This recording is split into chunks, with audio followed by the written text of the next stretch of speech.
Hello friends, welcome to TraceyTV. Thank you so much for joining me today. I've got a little fogginess behind me, it's kind of pretty. I'm so glad you're on here with me today. I have been taking notes and I watched the documentary 13th twice. I'm gonna bring Mabel up here so she can hang out around with me for a second. Say hi to everybody, Mabel. Mwah. Because the first time I watched the documentary 13th, hi Allison, it blew my mind. And to the point that I was physically sick when I finished watching it because I realized there was so much that I didn't know. And I'm always about sharing what I know with you guys so that we can all be happier, healthier, better people, right? That's my goal. And so I don't know if you'll watch 13th. I hope this will encourage you to do so.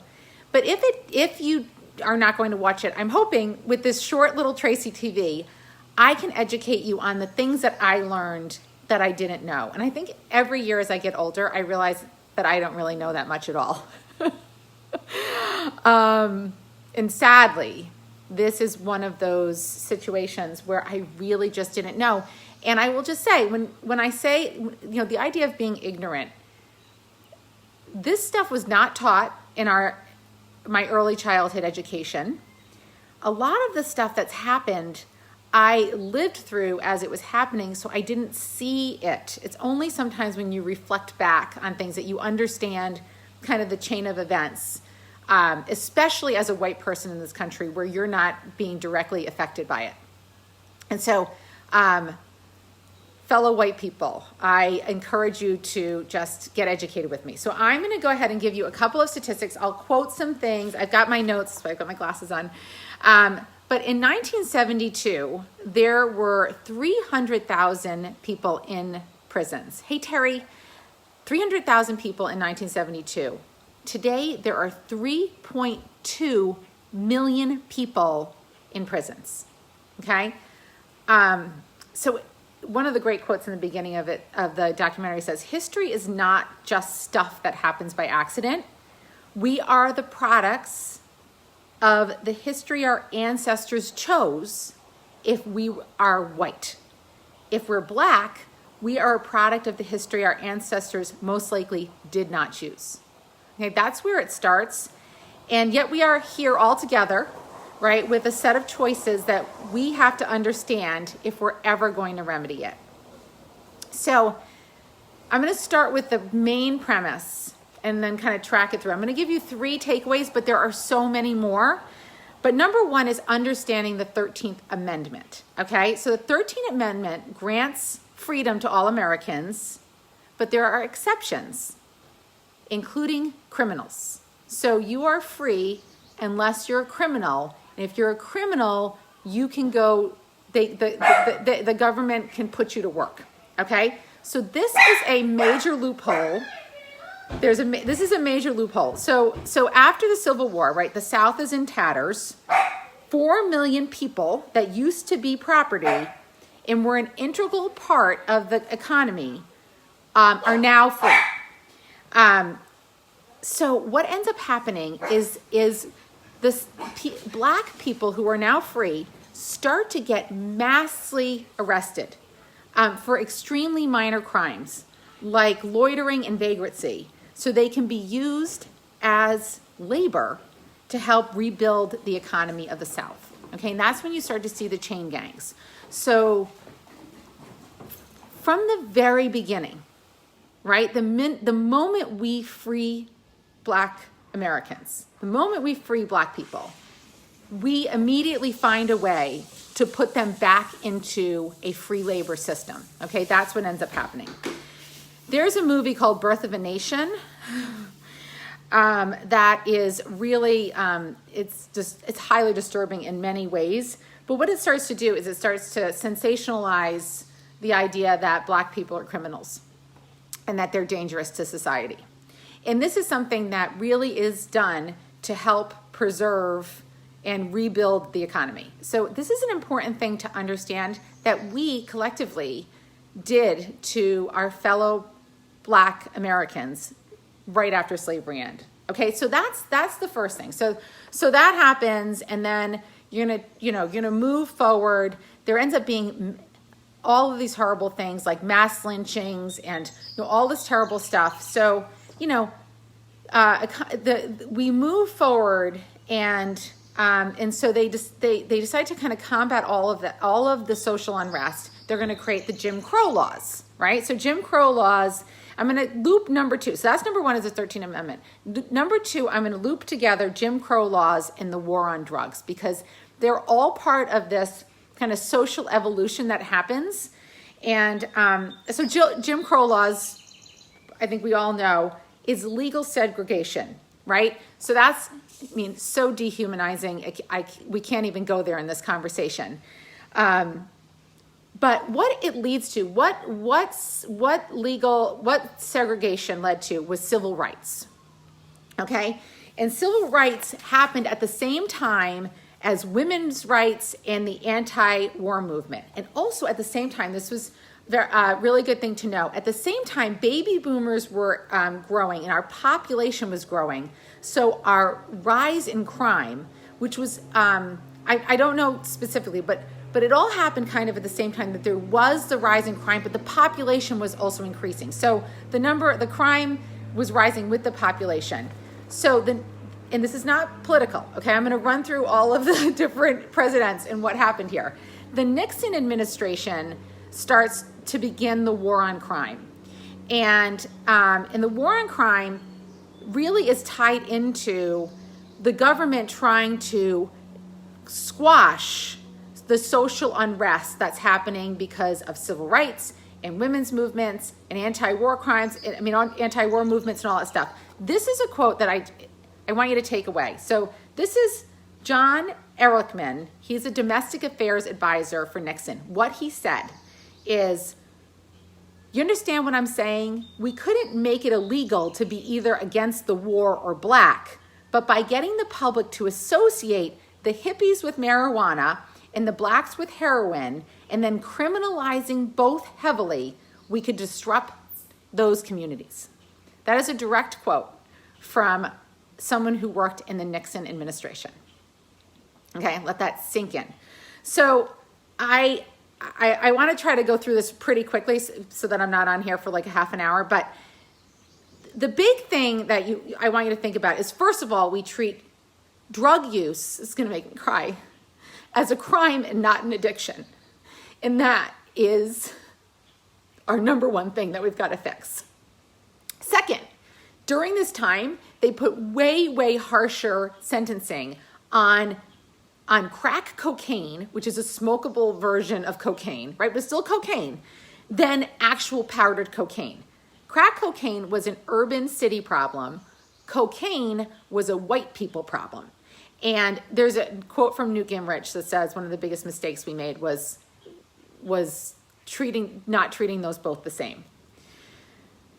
So over this time, black people become equated as criminals because they start to take out huge swaths of men from these inner cities and put them in prisons. And at the same time, they start to rapidly increase the war on eliminating drug use, and they're mass incarcerating these people, and the sentencing gets harder and harder and harder. So Reagan really puts the war on drugs. I mean, I think we all remember, for those of us who were around for Reagan, say no to drugs. This is your brain on drugs. Like, the war on drugs was something, and I won't get into the politics of it, but it increases, right?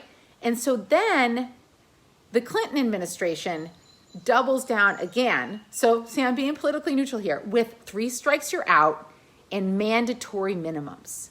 And what this ends up doing, what these crime bills do is create a massive expansion of the prison system and these weird incentives, because they've expanded it to incentivize people, to incentivize our legal system to put people into prisons, right? It's kind of like a backwards way. So we say we're the land of the free, but we incarcerate people at alarming rates in this country.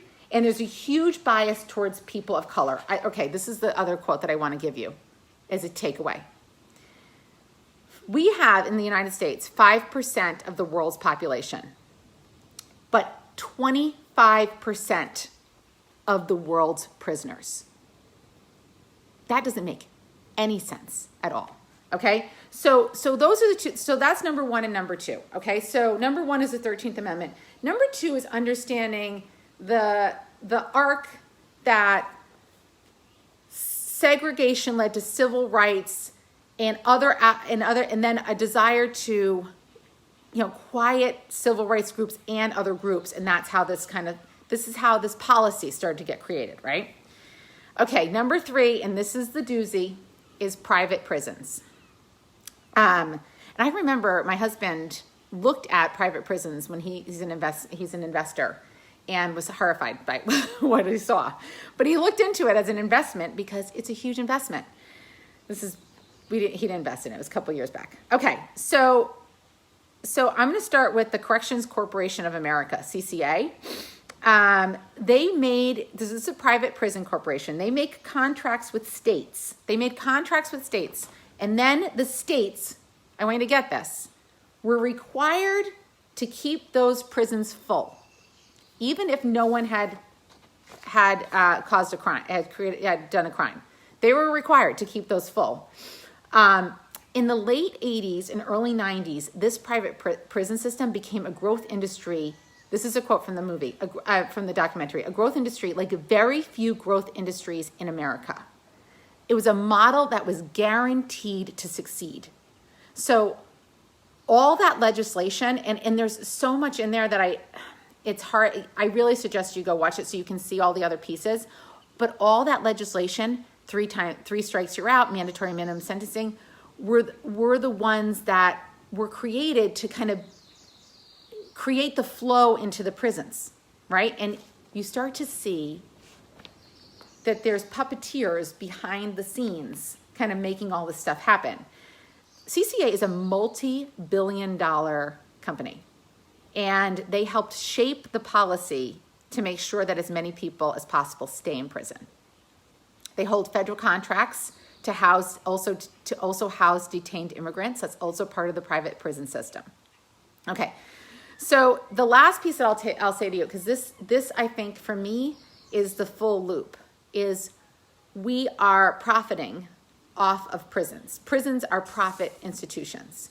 And it goes right back to what we did right after the 13th Amendment. It kind of makes me feel like we just keep evolving, but we don't get any better.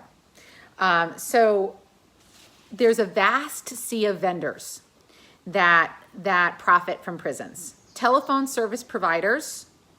There's a telephone service provider that made $114 million in profit last year by charging exorbitant fees to prisoners and their families. If you live in Maryland and make minimum wage, you'd have to work 1.5 hours to make a 10-minute phone call to someone that you love in prison. There's healthcare companies that have long-term contracts with no real incentive to provide really good healthcare because they've got these big long-term healthcare contracts. And then here's the beauty. There's prison labor. So there are companies, one of the greatest quotes I thought that really struck me is we talk about sweatshops in other countries, and we are doing this. We are putting prison labor to work for profits of private companies. And some of them might not still be doing it, but companies that have been doing it, Boeing, JCPenney, Victoria's Secret, Anderson Flooring, Idaho potatoes are grown by prisoners, harvested and shipped by prisoners. It's so heavily monetized.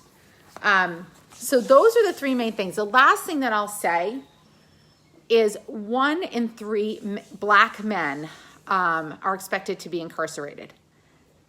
That is not okay. And when these people are incarcerated, they lose their right to vote, and it has a ripple effect in their entire family and communities. So I'm going to stop there because I feel like that's a lot of information. I really hope that this has been useful to you. I want us to learn to be more educated so that we can help create a better world for every human on it. And without understanding what's happening, We cannot. We are not in a position to do it. So I encourage, if anyone's watched 13th, please comment below and just continue this conversation with me, because the more I have this conversation with other people, particularly my white friends who need to get educated, the more I learn, the more we have honest conversations, I really grow from it. And so I hope that we can continue to do that together. If you haven't watched it, definitely, please, I encourage you to watch it. It's on Netflix, and I found it to be really powerful. So that's my TraceyTV for today. And I love you guys and appreciate our relationships and the honesty and constructive way that we can move forward together. Okay? Mwah. Have a great day.